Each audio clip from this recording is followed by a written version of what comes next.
Hi, everyone. Welcome to another episode of Tech Talk. Today, we're going to cover an area of topic that we haven't covered a lot. It's going to be med tech. We're going to talk about a topic in med tech, medical technology. And you'll notice we have a guest with us today. I'm very pleased to introduce Abhijit Mondal. He is a researcher at Boston Children's Hospital and working with various medical technologies, especially cardiac devices. And I'm actually quite interested to know more about your interdisciplinary knowledge, because we were just talking earlier and I found out you were also a mechanical engineer like both of us at the start of your career, or at the end of your education rather. So it's really interesting to sort of find out how we all changed paths in our career and how we ended up here, and how we basically input our educational knowledge into our current career. I feel it's going to be an interesting insight into that world. So really pleased that you agreed to join us, Abhijit, with us today, and looking forward to our talk. So let's start by a little bit of introduction. So Abhijit, if you give us a little bit. Yeah, hi. So welcome to everyone, and I'm Abhijit Mondal. I'm a research fellow here at Boston Children's Hospital. As Rinat mentioned, my bachelor's was in mechanical engineering.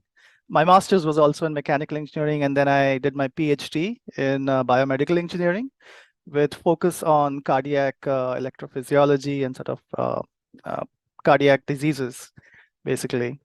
After that, I moved to Boston here in Massachusetts, and then I'm working with a cardiac surgeon. We work with, so I'm working on some certain devices associated with basically cardiac and respiratory diseases for treatment of that. So one of the aspects of work here is to do with cardiac imaging. We do a lot of intraoperative imaging for identifying and looking at tissues and things like that. I'm also working on some other technologies, basically on airway stents, which again goes to trachea, a little away from the heart, but still in the respiratory system, or the thorax, which is where your chest, where your lungs and your heart is. So I'm doing like multiple projects like that. So we study the heart, which is like the main focus of the work that we do, and things that are around the heart. Well, Wow, thanks. thank you for that introduction. Amit, you guys know each other from beforehand, right? Yes, What? actually. So thanks, Yes. Abhijit, for joining, and thanks, Rinat, for that lovely introduction. I actually know Abhijit from college, from our university days. So we studied together. We both studied mechanical. We were in different classes, but we did the university education for 4 years together in southern part of India. So yeah, we have been roommates after college Yep. graduation for a couple of years before Abhijit decided to move to US for his higher studies. So thanks again, Abhijit, for coming on this show, and thanks again for that introduction about your career.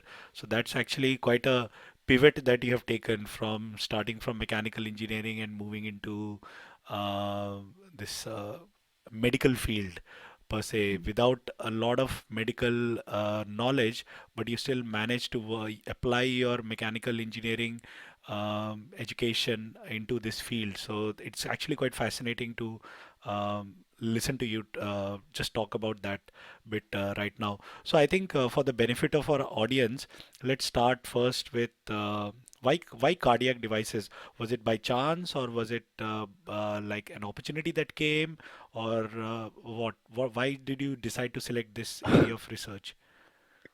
So yeah, I think part of it was by chance, I guess, by the opportunity it presented. But I think during my undergraduate education itself, I was very interested in interdisciplinary fields. So if you recall, I was when I was in undergrad, I was obsessed with robotics. I wanted to, and the aspect that I loved about it was it involved using mechanical aspect of it. There's a electronic aspect of it, and now there is a huge computational aspect of it.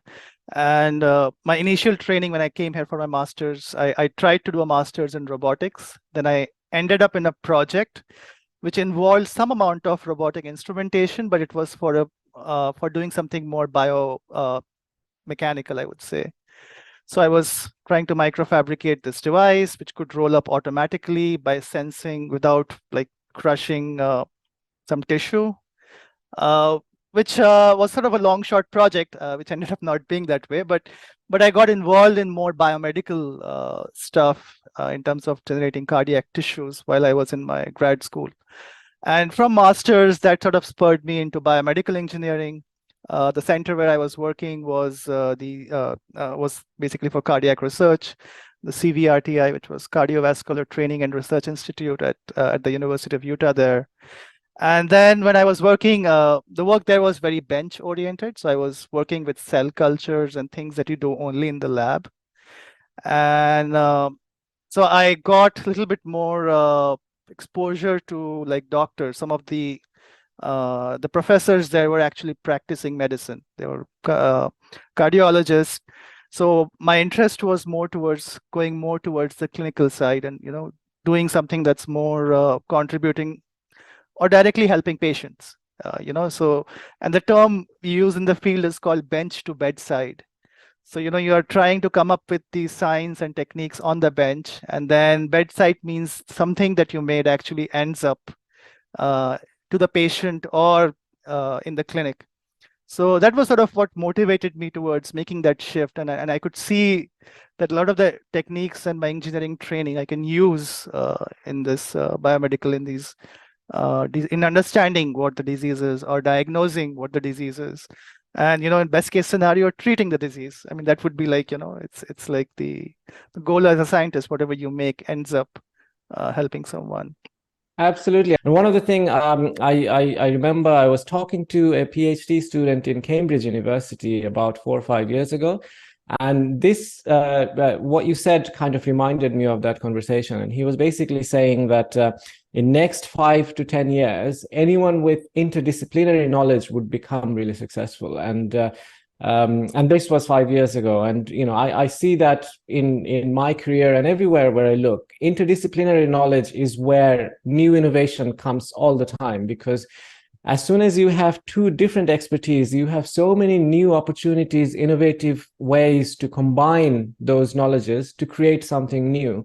It's incredible how many new ideas can come through with, and the more different it is, in my opinion, the more chance of innovation there is, or disrupting the market there is, because in each of these industry, people are working in certain ways. And if you come from a different industry knowledge, you can sort of apply the good sides of each of these. And I feel like that you have a unique advantage on that, having the two backgrounds. So some of the medical terms you used, I know all of them because I watched Grey's Anatomy, all of the episodes. Okay. I feel like my knowledge of just the words are quite well, but obviously when it comes to the actual application, I'll probably just not go anywhere else. So from that perspective, in terms of cardiac devices, how does cardiac devices differ from other kinds of devices? What do you have to kind of specifically look at when you're dealing with that? So it depends what the device is being used for. So there are different levels of devices here. One is just monitoring things. So I mean, you can think of. So I think it will be better if I approach it from the different levels and functions of the heart itself. So I mean, the heart's basic function is that it serves as the circulatory pump of the body. It enables supplying basically oxygenated. It gathers the oxygenated blood from the lungs where the blood is oxygenated, and then it takes it and then pumps it to the rest of the body. And all organs, everything, it supplies not just the oxygenated blood, but also the nutrients to all the body. And that is what keeps rest of the bodies, of the organs of the body functional. So that is like the primary role it serves. And based on that, where you are looking at what dysfunction, you have the devices associated with with that function. So, I guess the most basic, the first thing that comes to my mind is the SpO2, the oxygen saturation measurement. It's basically a direct measure of whether your heart is doing its job of pumping oxygenated blood all the way from the heart, from the lungs to the heart into your finger, where you sort of set the SpO2.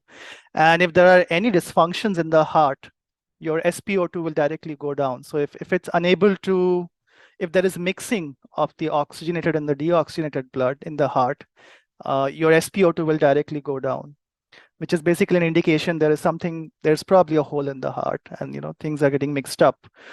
So that's probably the first level of just diagnosis. In fact, I think Amit will know. He last year when the baby is born, this is like one of the first things they check if the heart is functioning properly or not.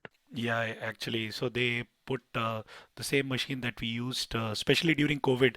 It has now become very popular that everyone wants to measure their blood oxygen level. So even with Yeah. kids, but kids, instead of using it on their hands, they normally wear it on their legs because it's just easier to put it on them, and they constantly measure it at the time of birth and every couple of hours just to monitor. And if everything is fine, they don't need to measure it. And the other thing is, whenever you go into emergency, because as an infant, you tend to get sick quite often because you've just come into this Yeah. whole new world with so many different biological organisms, and Mhm. you are bound to catch some kind of a disease. So whenever you go to emergency, the first thing that they do is they measure the temperature and then check the oxygen level of the baby. Because if those Yeah. are stable, then they can check if it's an actual emergency or not. Otherwise, they carry on with their normal diagnosis. Yeah.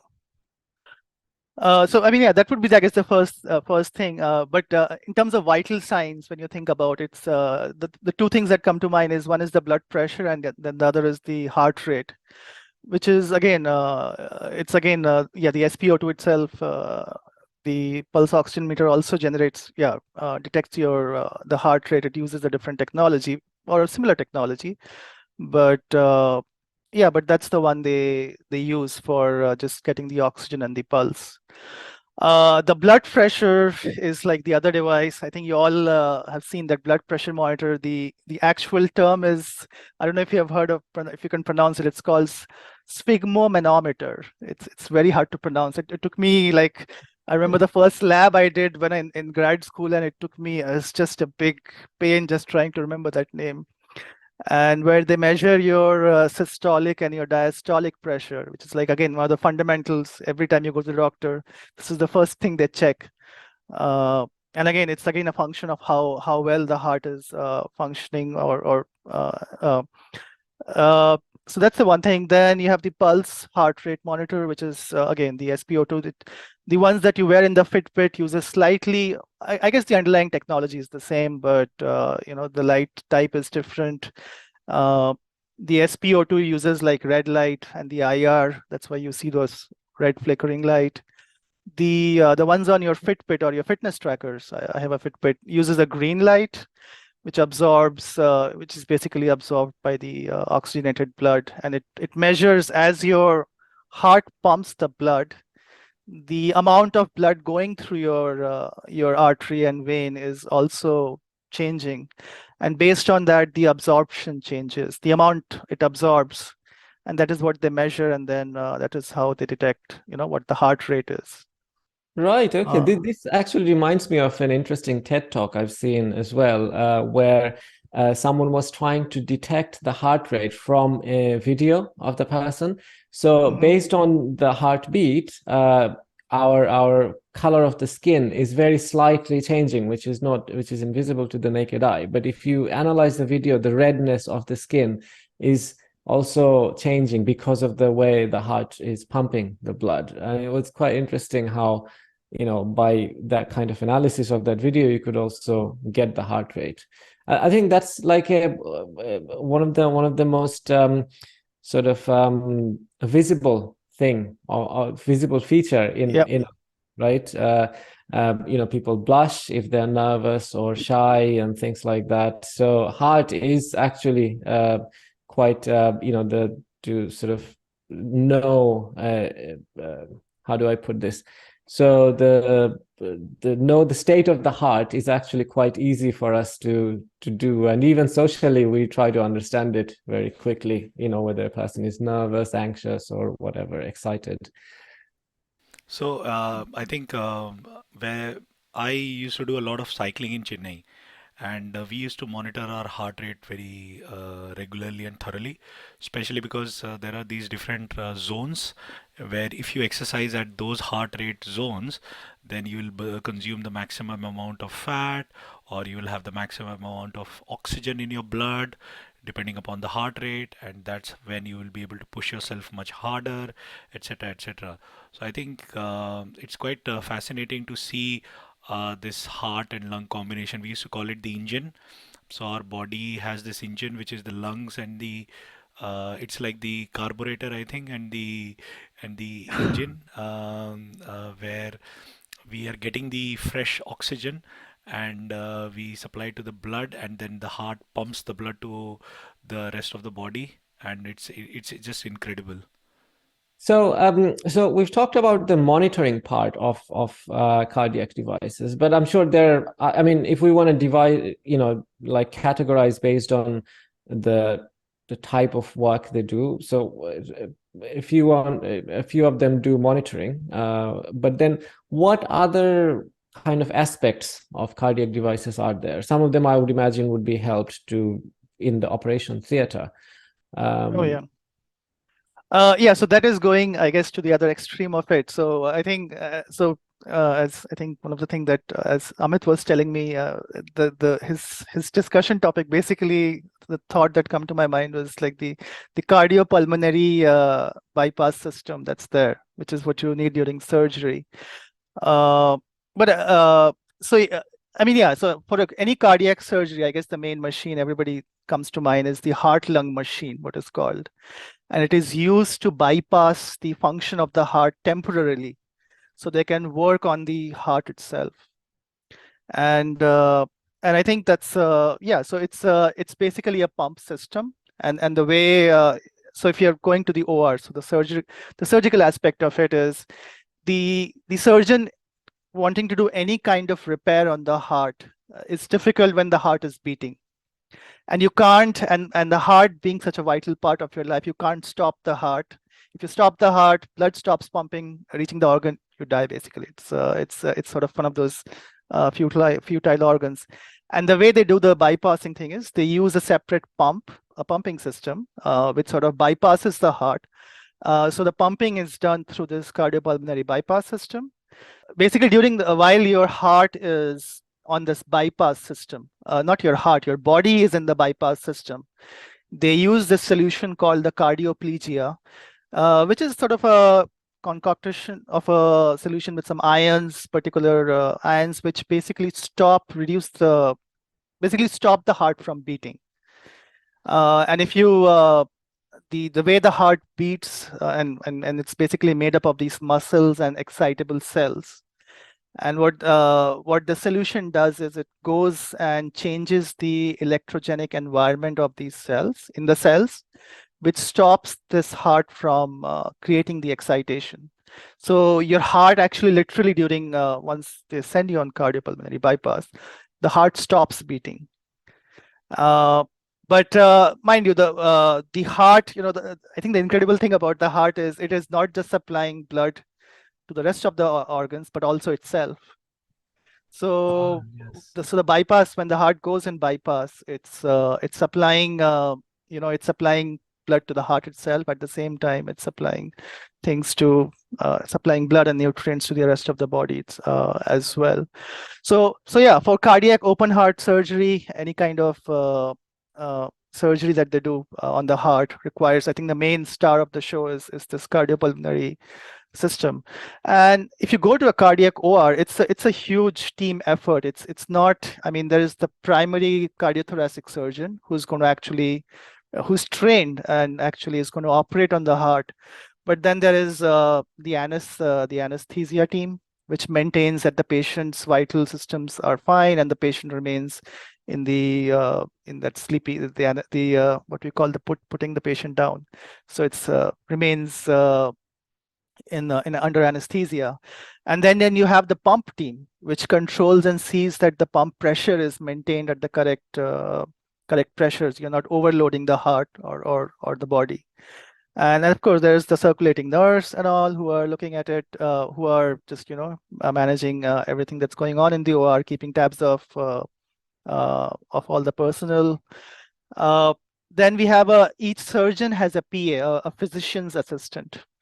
So this is the person who is actually standing right next to the surgeon and handing off the equipment as the surgeon needs. There's a whole range of equipment he needs for the surgery. He or she needs for the surgery.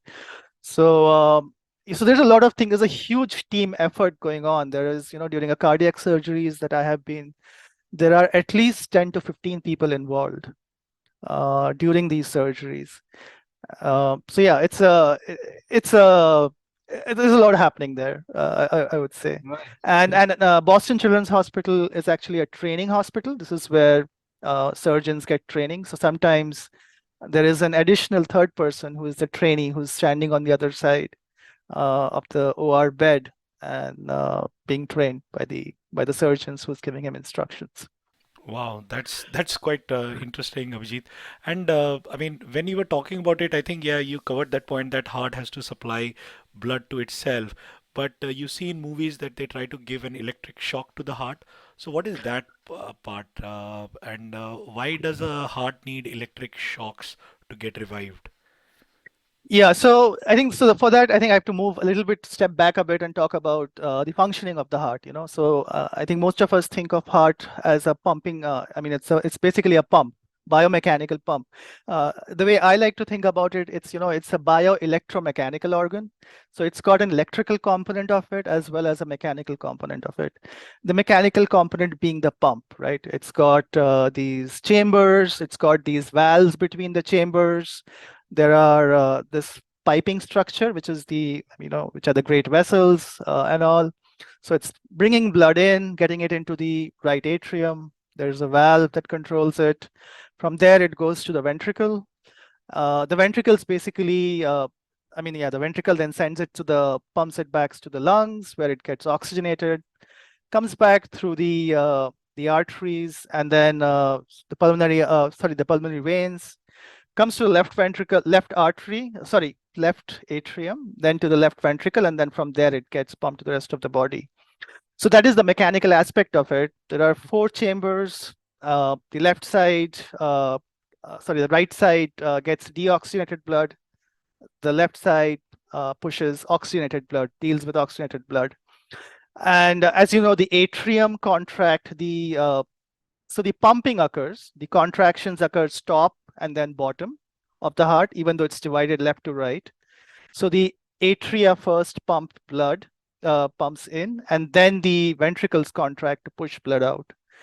And this synchrony and the rhythm of both these chambers, the levels of chambers, is maintained by the electrical or the bioelectrical system of the heart, which we call as the cardiac conduction system. And so what happens is, so your heart is made up of these excitable cells, and there are 2 types of excitable cells. Ones that are ones that need an excitation voltage. So like you need to give it a shock for it to start beating. And then there are these pacemaker cells, or what we call as the conduction tissue cells, which pace on its own. So and our heart has 2 of these pacing units. One is at the sinus node, which is right on top of the atrium. It's sort of somewhere near the one of the vena cavas. It's on the atrium, on the right atrium.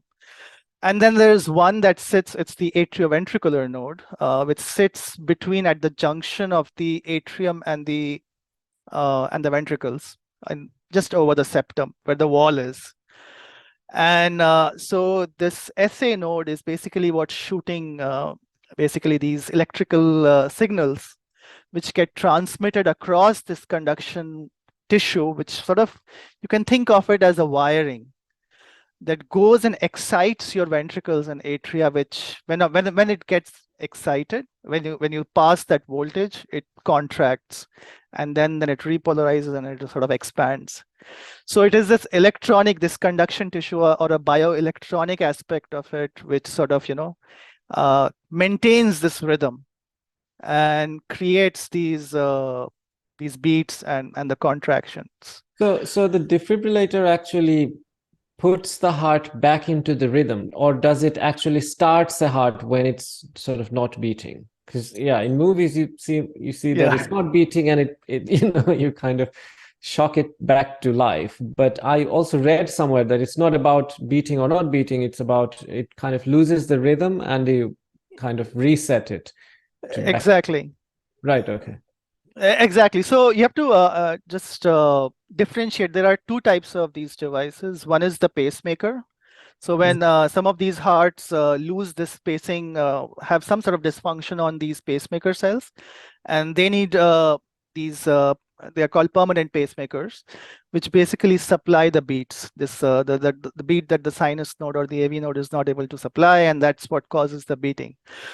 The defibrillators, which are called ICDs, which is implanted cardioverter and defibrillator is I think is the term.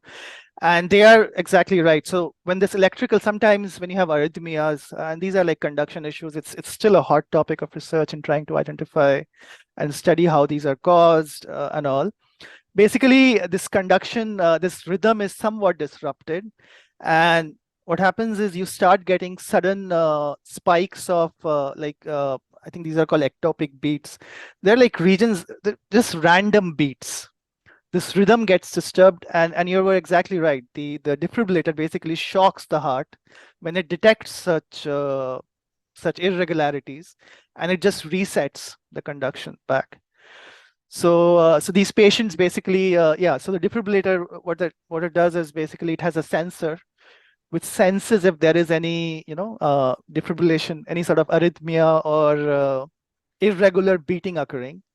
And when it sees that within a particular time period, it is not able to resolve this defibrillation or arrhythmia, it begins to shock the heart artificially. Right, okay. So we don't see the monitoring part at all. We just see the doctor just say 1, 2, 3, clear, and then shock.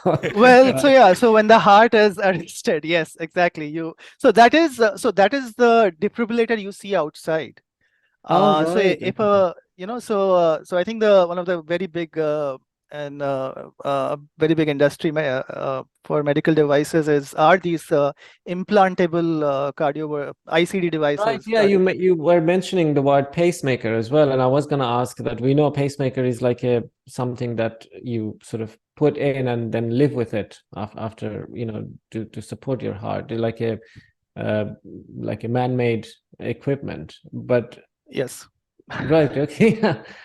Yeah, that is quite interesting. And all of these devices and how they sort of interact with heart is quite fascinating. So we've talked about the monitoring part, and then we've also now, talked about the devices which are kind of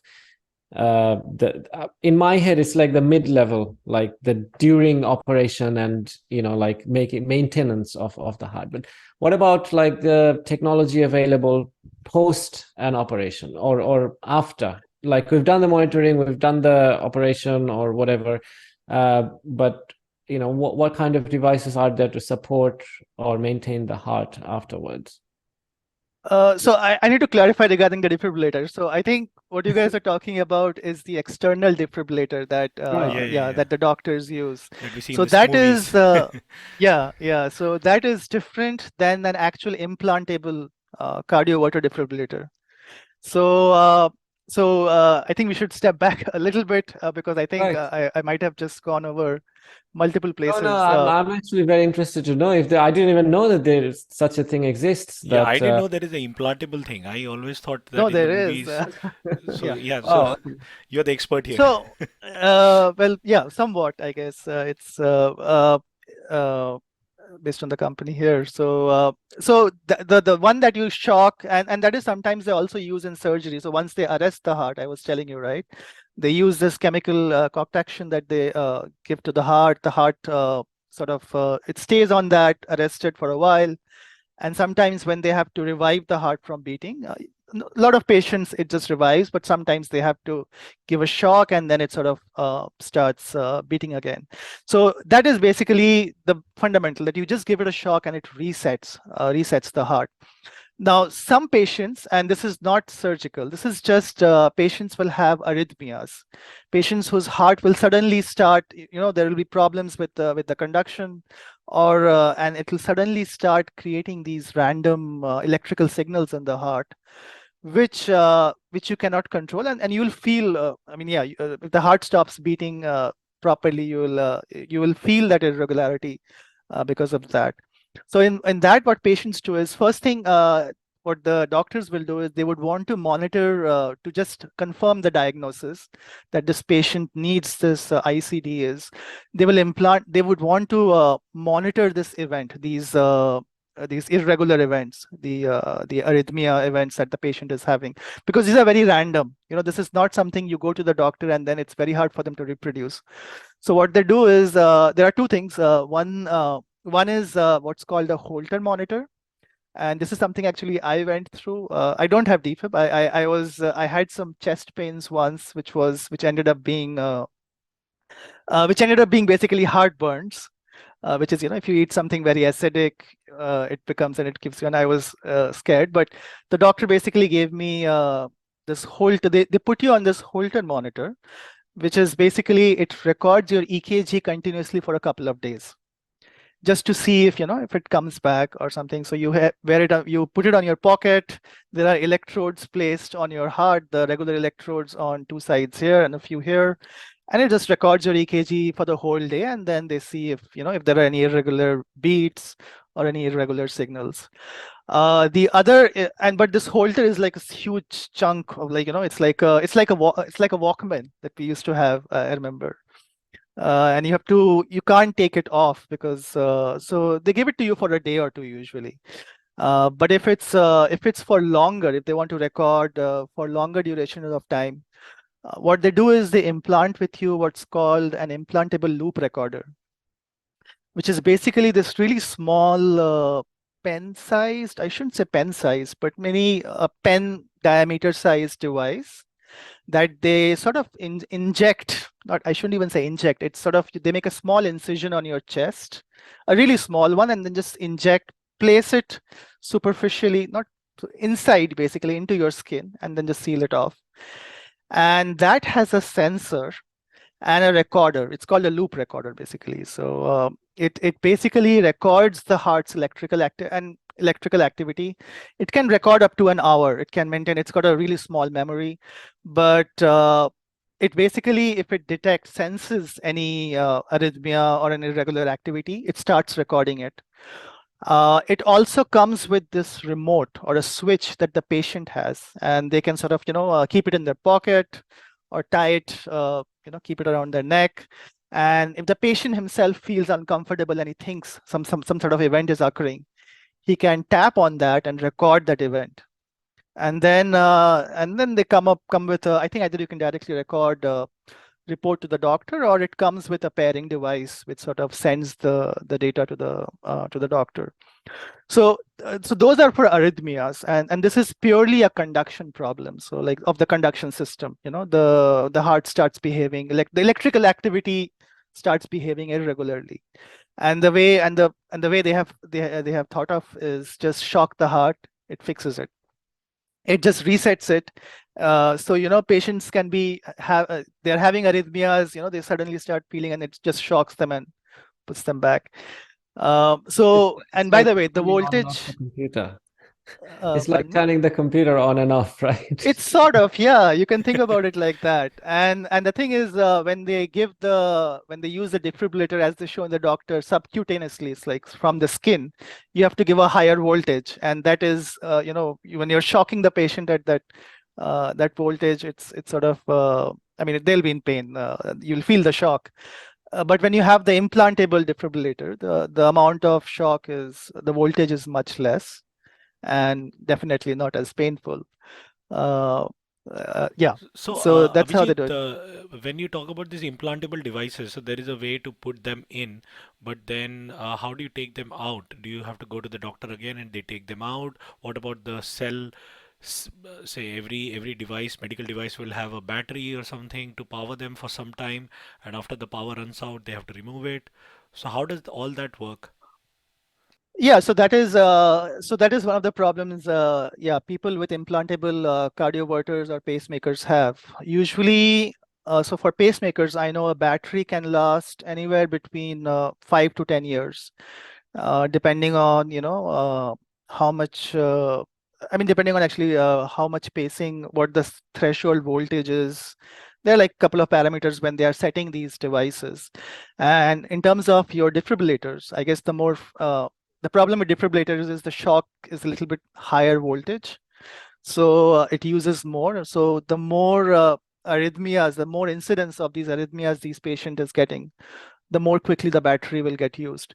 But these defibrillators and pacemakers, they have, I mean, they have switches and alarms, and there are actually all these devices come with these remote control transmitters. So like these patients have these bedside, I forget the word, but these bedside monitors that go with these devices. So when in the end of the day, when they are going to bed, the device usually syncs the data from the status of the device, and that is sent to the healthcare provider via yeah, wirelessly. There's usually like a cell phone, a separate wireless connection for that. It does not go via Wi-Fi, by the way. It's a separate service. It's directly transmitted to the doctor, and that is how actually what's called remote monitoring of these devices by the doctors. So if they see anything alarming, anything changes, they can then call the patient and make the updates. But so we actually our group recently, and I'm sort of finishing that study. We are trying to assess, what is the cost of maintaining these devices in patients with pacemakers, and in our case, because we work at Children's Hospital, so my boss here is a congenital heart surgeon, and some of his patients who are all kids, they need a pacemaker at like this small age, and and you have to. Uh, they have to maintain, I mean, the pacemaker itself, you have to come up for checkups annually or biannually to see everything is all right or not. But there is a cost associated with that, right? Of just managing this pacemaker that's in you. So the two main problems, and there are multiple problems. One of them, as you mentioned, is the battery. The battery does deplete with time. And so the device, the way the pacemaker is it's got this, it's basically, it's a small, it's called a can, basically, how they call it. It's a can, it's the pacemaker and generator, which contains the battery and the electronic circuit. And it's got these leads, basically, that come out and are implanted either in the heart, depending on how they are being paced. So if they are, the common way of pacing, permanent pacing is what you call transvenous pacing. So what it does is basically the leads shock from the inside the heart. So the procedure and the way to do it is, and they basically take the lead through a transcath procedure through your one of your arteries, or not the artery, sorry, one of your veins, to reach. It basically is sent through a small hole is made from which they introduce the lead and guide it using a cath procedure, and guide it so it goes, and then it's steered to go through your right atrium, through the cavas into the right atrium, through the tricuspid valve, and then it's sort of plunged into the apex or end of the right ventricle side. So the cable, the lead, the wire is going all the way from your right atrium, going straight down to the apex of the heart or the bottom layer of the ventricle. And that is where send the pulses, which sort of contract the, well, which is what basically excites the ventricles for pumping. So that is what they do for the pacemakers, and then it depends. There are modes of pacing. If you just need the ventricles to be paced, then only one lead is placed. If the atria also needs pacing, they'll put another lead that can go into the right atrium as well. If dual ventricular pacing is required, another lead is sent into the left ventricle.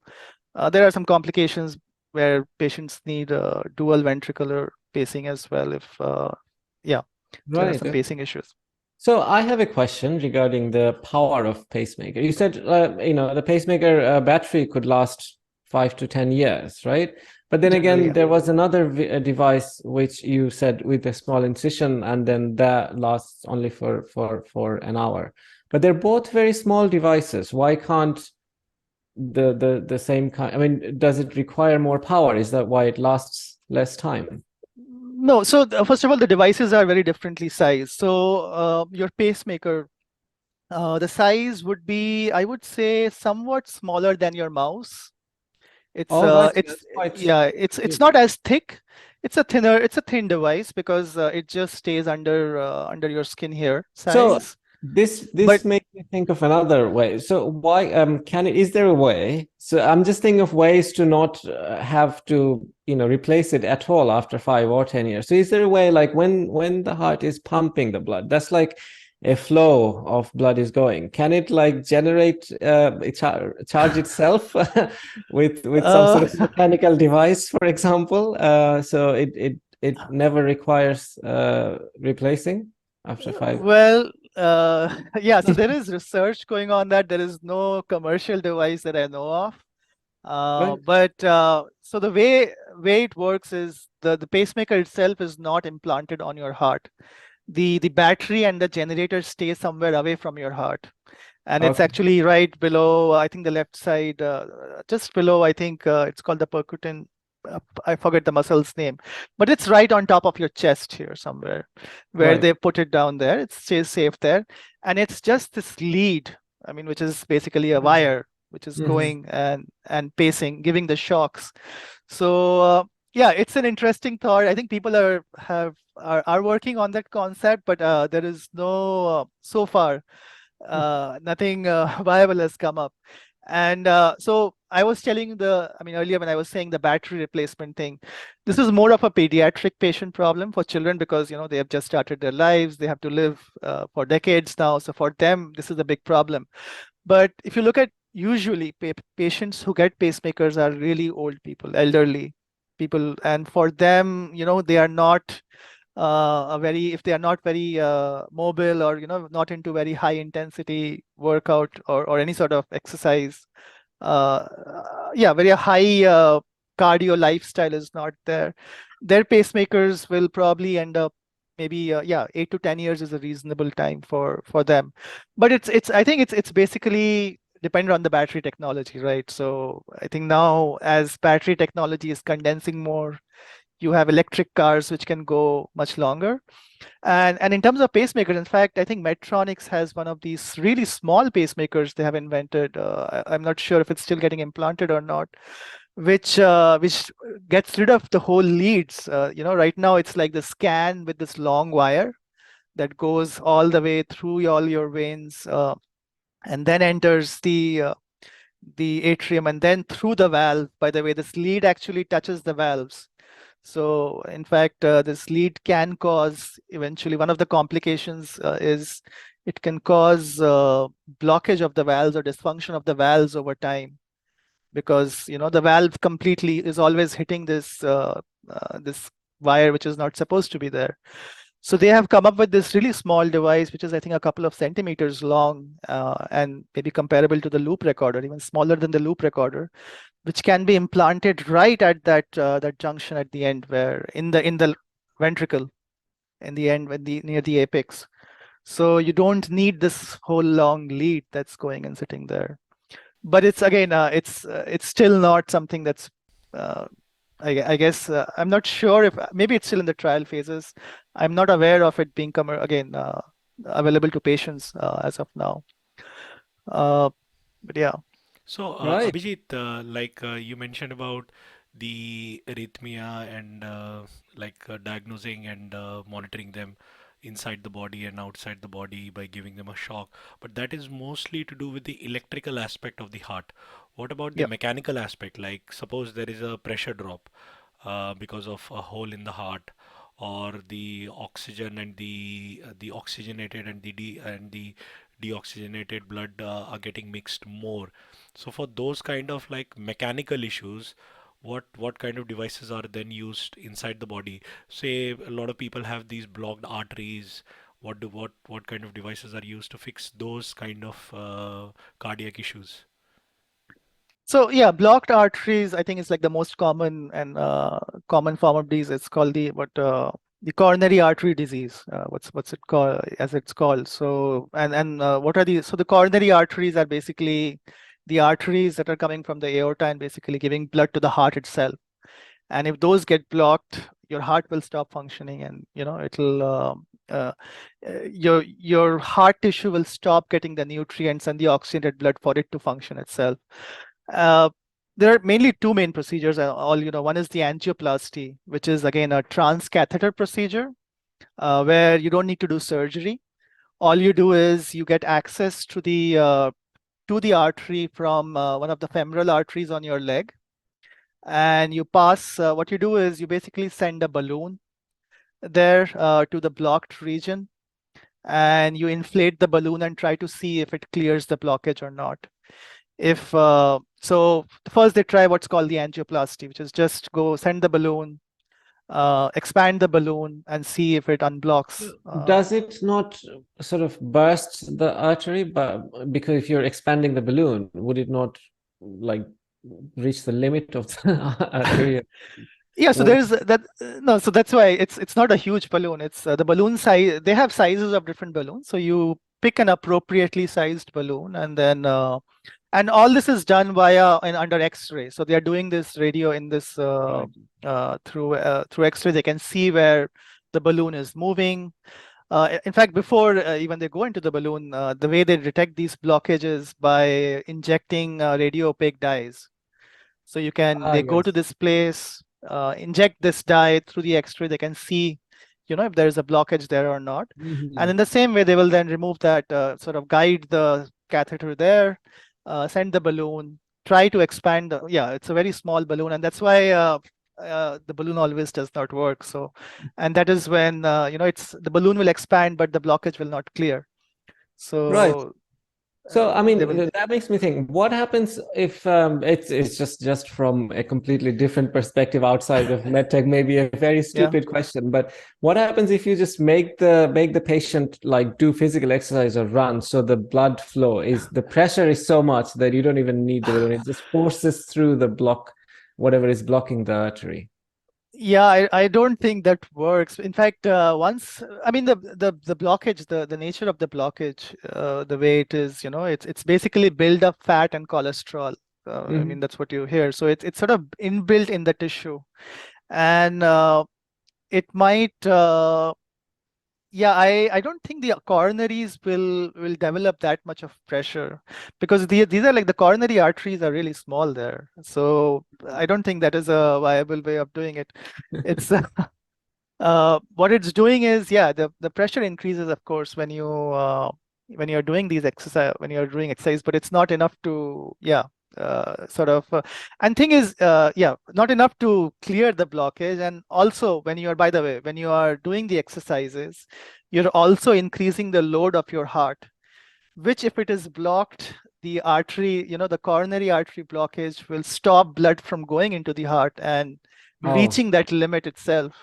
So, I it's see. somewhat like The a catch-22 situation. yeah, and in fact, that's why, when the first symptoms of these blockage are patients feeling dizzy or having pain when they do somewhat, climbing steps, exercises that require slightly more cardio, which is more cardio intensive, I guess. So I think Right. the primary thing I remember they tell us when you're climbing steps. So, it requires they start feeling, or when they're trying to walk briskly, they will see they'll get the pain on the left hand side or left arm or the back. So, Right. so that is not a viable way. I don't think there are any drugs there as of now. The main treatment doctors give is they give you blood thinners, so the blood will, flow more easily. And that's kind of the treatment they, yeah, even after the stenting, they place the stent expands and sort of clears it up. And then the stent basically gets embedded in that region, and that's what sort of maintains the patency. It just happens that and if even that, so even if that gets blocked, then you have the cardiopulmonary bypass, what is called graft system. So where they take a vein from your leg and then they bypass that particular coronary artery surgically. So you have an open heart surgery. They sort of sew in the pipe, or sorry, the vein, the new vein, put it in the region around the block, and that sort of works. Yeah, clears out the blocked area, because it will, if you don't treat that, the heart itself will stop getting oxygenated, or the oxygenated blood or the nutrients, and that part of the heart will fail. So, And yeah, so you don't want that. what happens to the leg without that part? Well, the leg Losing heals height? eventually. It heals, but it's so one of the things I noticed, and being in the clinical environment, is doctors have to assess which is the best bad option for you. So which option is here, which will not so your leg will hurt for a bit, definitely, but on the bigger side, the bigger risk of your heart functioning is completely yeah, your heart will function and the rest of your body will function because of that. So they have to pick, and that's how they outweigh. In fact, you might have heard, like in some of these cancer patients, not heart, like when they're giving chemo, like this is something that comes up. They assess what the quality of life of treatment would be, because sometimes what happens is, yeah, you're alive, you're getting this treatment, but your life is just miserable just because you're always in pain. So, and this is something doctors have to judge and discuss with their patients, whether they should go with the treatment, but the patient's life is just terrible, or just leave the patient as it is. But yeah, it's something I've seen doctors here discuss. Interesting. So, Abhijit, so we discussed the aspect about blocked arteries. What about like the incorrect mixing of blood, oxygenated, deoxygenated, and then say uh, you talked about congenital, which is basically birth defects inside the heart. So when you have a Yeah. birth defect inside the heart, maybe a chamber is not there, maybe there is a hole in the heart. What happens to those kind of problems, and how they are fixed by those cardiac devices? So congenital, the field is called congenital heart disease. So it's basically children who are born with defective hearts, and usually, I shouldn't say normally, the majority of these defects are structural defects. There is also congenitally complete heart block, which is a conduction defect where there's no conduction. But usually it's some sort of structural defect. It could be associated with the valves, or that could be associated with, I think the most common ones are associated with the septum, where, so the septum is the wall that divides your left and right side of the heart. And because your right side carries deoxygenated blood, the left side carries oxygenated blood. And in terms of, so congenital heart disease itself sort of is divided into what's called cyanotic and non-cyanotic disease. So cyanotic means like there is severe problem of mixing of the blood, deoxygenated and oxygenated blood. And what do you call, it has to be treated immediately. Because if you don't, your body, when you're a baby, your circulation is very important for your development. So, and if your body is if you're unable to send oxygenated blood to all the different parts of your body, you'll not be able to, yeah, it'll affect your growth basically, and you will not survive. Some of these patients actually, if our doctors don't go and surgically intervene and do some sort of palliative surgery, which sort of temporarily fixes the problem, a child can will not survive like 7 or 8 days even, because the the organs are not getting the nutrients. It's just fatal. The condition could be fatal. The more simpler ones are the septal defects. So there is the atrial septal defect. So there is a hole in the atrial walls. So there is somewhat slight mixing between the atrias. Usually, that is something that's not required immediate surgery. The most common way of these septal defects is through surgery, where the patient is put on the table. They will arrest the heart, go in and then patch it up with what we call some sort of tissue. Not tissue, it's grafts. Usually there are standard commercial grafts that are available, or they actually use what I've seen here in children's. They use the pericardial sac material. So if you know, the heart actually is engulfed in this pericardium. It's a bag. It's basically a sac in which your heart is. So when they operate, they actually have to first cut open the sac, and then they reach the heart. So they use this sac material itself. They will cut out a pattern based on the holes, the way the hole is, and they just go there and just suture it in that hole. And what happens is, when they suture it back up, the heart becomes, starts to pump back. Eventually, it's just fibrous tissue grows over that patch. So which is like the nature of the body. Any foreign body you put in the body, eventually it will send some sort of foreign body response, is to go and cover it up with fibrous tissue. So it just covers it up, and then the patient, will live. There is no mixing of the blood. There are a couple of transcath devices. Instead of going through surgery, there are a couple of devices for closing these holes as well, where same cath route. They will go from the femoral or one of the other arteries and get into the heart's atrium, and then usually I think it's used for atrial septal defects. If the hole is in the ventricle, it's a little bit more difficult to reach and do these procedures, so they have to do surgeries. I don't recall anyone doing for ventricular septal defects, but so they go and it basically goes. There's the device is sent in and navigated to go towards the atrial walls. So it goes through that through the hole in the atrium, sort of creates this it expands and creates this slight wall. It's pulled back, and then sort of on the back side it creates another wall, and it contracts and sort of closes the hole from both sides. So that is the most common, but there are not many devices. It's so far as I know, this is the only device I've heard of or I have seen.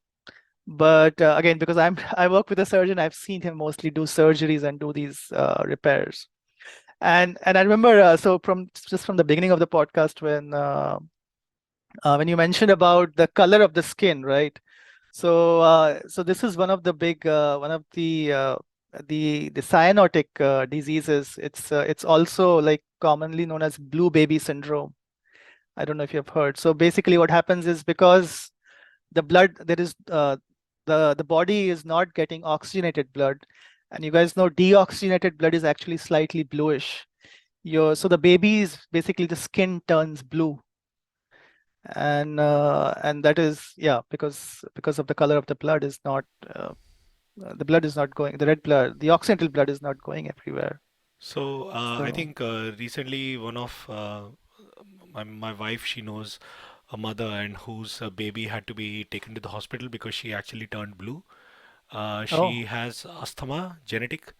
So right from birth, she has asthma, and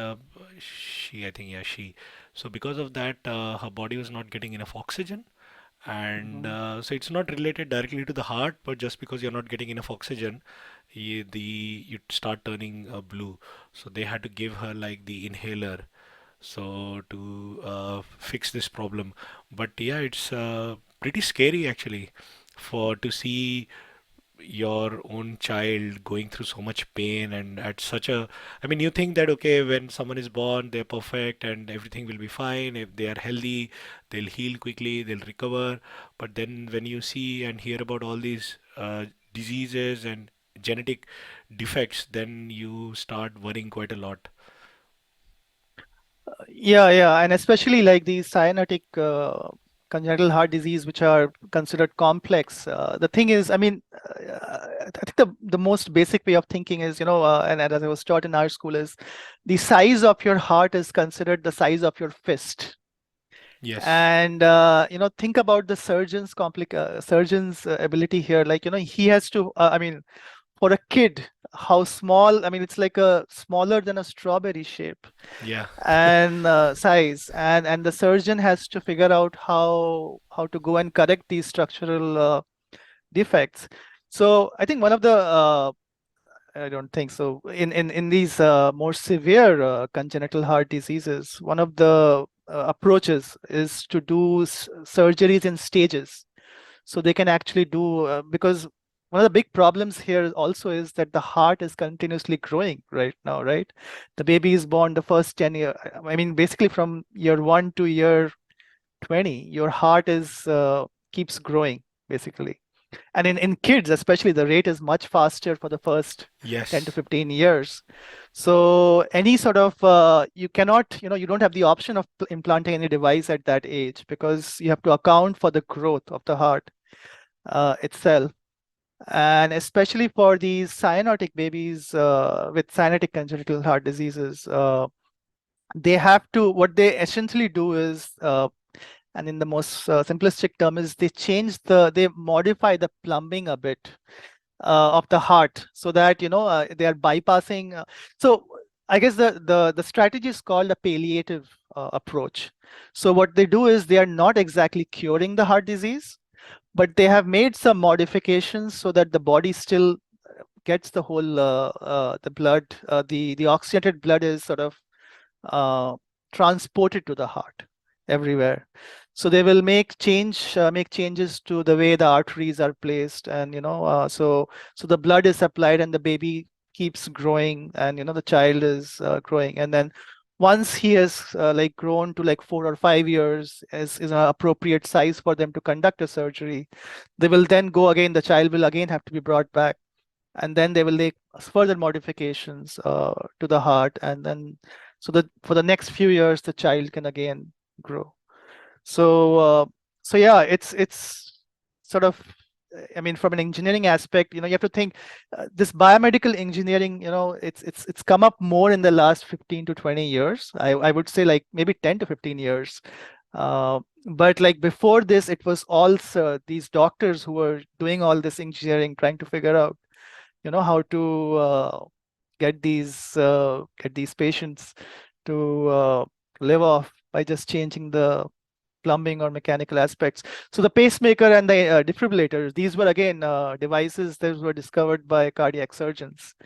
The guy, I forget his name, but I think Walter Lille comes to mind. He's one of the pioneering heart surgeons under whom, well, who have, who developed this bypass system. They were competing doctors and all, but yeah. I would also like to just mention a lot of these the modern cardiac surgery techniques, especially like the ones that are done in adults, have been developed by actually congenital heart surgeons who have been working on kids, trying to fix these congenital heart defects. So the whole cardiopulmonary bypass and the pacemakers were all originally developed to treat children first, but I mean the market size was much smaller, so it's it's all gone into for adults. But yeah. But this is Right. so fascinating. Right, Rinat? What do you think? No, this is I mean, I'm amazed that, what you get to see as, as part of your work. I mean, it's such a like a critical life-altering situation that you are experiencing for other people every day. And it must be really rewarding for you to sort of experience and be part of that as well. And obviously to working towards something to improve the overall outcome in future. So tell us a little bit before we finish, but I am curious to know a little bit more about your current research that you're working on and what are you trying to achieve. So I'll tell you one of the projects that I'm currently involved in, and which actually gets me some clinical exposure where into the OR, which is to do with intraoperative conduction tissue identification. So as I mentioned, so my PI here, Dr. Kaza, he's a cardiothoracic surgeon who goes and corrects these surgically corrects these congenital heart defects. So one of the problems associated, with these surgeries is damage to the conduction tissue, the electrical system of the heart. And one of the big problems is, you sort of know where the conduction tissue is in normal hearts, but you have very little, I mean, you only know very little about where the conduction tissue is going to be in defective hearts. And as they are, and the thing is, some of the regions where they actually do these repairs, they end up, the conduction tissue sort of ends up being close to that region. So when they go to fix something like patch things up, apply suture, or cut things, they end up damaging the conduction system. And what happens is once, if they damage it, they have to, these patients basically end up needing pacemakers basically for their entire life. And there's a huge cost associated with, managing this living with pacemakers. And then it's a big, problem for this kid as well, living with a pacemaker, managing it with it. So what I work on right now is we do intraoperative imaging. Mostly what we use is we use intraoperative microscopy basically, I would say. So what we are using is what's called a fiber optic confocal microscope. So let me just break that down about. So when you think about a microscope, right, you think about these objectives, huge objectives. There is a table, you're looking at from, with the eyepiece and all. So fiber optic confocal microscopy is basically, you can think about a fiber optic cable, right? It's a thin 5-6 mm cable. So it's basically a microscope at the end of a thin fiber optic, which you can use your hand, maneuver it, and use it during surgery to look at microscopic structures. So, you can do live microscopy while you're doing surgery, essentially. And so what we are trying to do here is, and this, the story, the way it goes is, part of it was developed on the bench by some of my colleagues in grad school, who found out that the conduction tissue has a certain type of a tissue architecture compared to your regular heart, cardiomyocyte architecture. So we are basically trying to translate this technique of using this fiber optic confocal microscope towards identifying where the conduction tissue is when the surgeon is operating. And if we identify correctly where it is, we avoid. So yeah, basically we have this microscope. We have this microscopic knowledge of the microscopic structure of the conduction tissue, which sort of lies right below the walls of septum, and it's called the epicardium, which is the layer of the heart, the top, and just enough depth that we can go and image below the tissue enough from the top superficially and identify these structures. So for the surgeon, this is of great value. Like, if you know where this sensitive tissue is, which if you damage can cause this additional problem for this patient, you can then avoid that particular region and, sort of make the strategy of the repair in such a way that you don't perform that surgery. So, and then sort of it reduces one of the problems for the patients after the surgery. So we were doing, I was involved in this trial where we would identify and try to see in these patients, and then see if these patients end up with any conduction problems. So a lot of my work, or part of my work, is basically, moving these technologies into the clinic. An aspect of it, which is, I would say sort of motivates me here. You actually get to see these technologies being used and sort of avoid conduction tissue damage, the damage to the patients. So I was involved in that trial, and then we do some animal.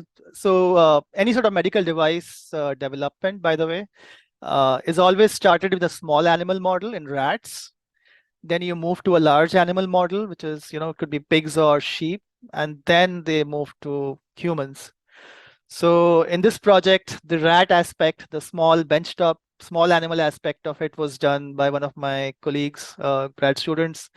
And then I was involved in doing these larger animal studies, and then the clinical trial in the patient. So I would basically go and help set up the device in the OR, and then it's a microscopy image. So I would actually interpret, sometimes help interpretation of these images in, what is conduction and what is not.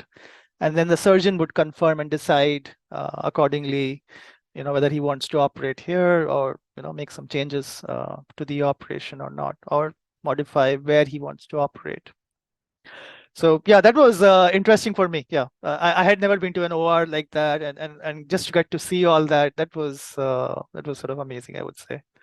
Wow, no, that does sound really critical work as well as quite amazing to be part of it and contributing to it. I have one last question for you, Abhijit, before Oh, we sure. finish, and that is related to stem cell research.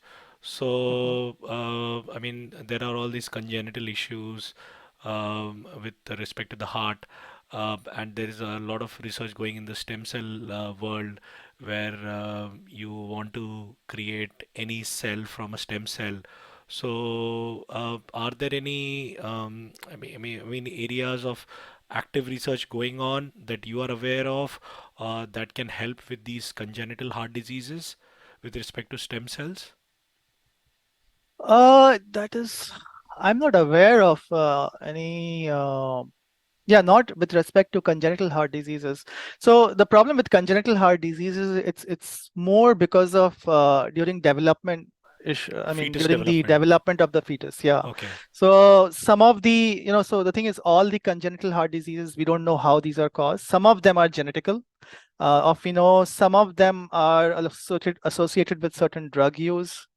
So I think some of the, yeah, if the mother does drugs, exposed to certain drugs, or they do some drugs, there is some of those defects associated with that. But stem cell, I think it's mostly stem cells have mostly been used for therapies. Okay. And what we deal with here in congenital heart disease is more, I mean, it's more a structural defect. It's already there. And the only way to, or the most viable way of, is to go and surgically fix them. So yeah, I'm not aware of any, direct stem cell therapy with congenital heart disease yet, but we'll have to take a look. Okay. No. Thank you so much again. I think we have covered lots of aspects today. So I just wanted to summarize what we have talked about today. I hope I can do justice because you've spoken quite a lot about various things. So I think we started about what a heart is, the different chambers, what its function is. We talked about the mechanical aspect and the electrical aspect of the heart. Then we talked about the monitoring, like how do you monitor the blood oxygen level, the pressure, the heart pulse or the beat, the heartbeat. Then we talked about the various electrical issues that comes with the heart, like arrhythmia, and then how do we treat them using different types of devices. And then we talked about the different mechanical issues, which is related to the blockage of an artery or the mixing of the oxygenated and deoxygenated blood, or there are some other heart defects. And so finally, we covered about the congenital heart diseases, so kids who are born with heart defects, and then the surgeons that require. And I think the last bit was your area of research. So I think it was a quite comprehensive talk, Abhijit, and thank you so much for your time today. It was a real pleasure talking to you, and I hope our audience has found a lot of useful information from this talk. Yes, yes, Thanks. absolutely. And thank you very much, Abhijit, again from myself. I feel like we've asked you so many questions and made you talk a lot, but hopefully you enjoyed the conversation as well, to have keen listeners. And I'm sure our audience has also keenly sort of enjoyed this talk. And if you guys have any questions, please reach out to us, and we can also direct the questions to Abhijit if necessary. So yes, please do reach out, or actually also share with your relatives and loved ones. Someone might be who is interested in medical medicine or medical technology, etc., etc. So I feel like there is a good insight or good look into the life of a person working fearlessly in the medical industry and generating a lot of value. Thanks again, Abhijit, once more, and audience, we look forward to coming back with you again next week with another episode. Until then, thank you very much. Bye, everyone. Bye. Thank you.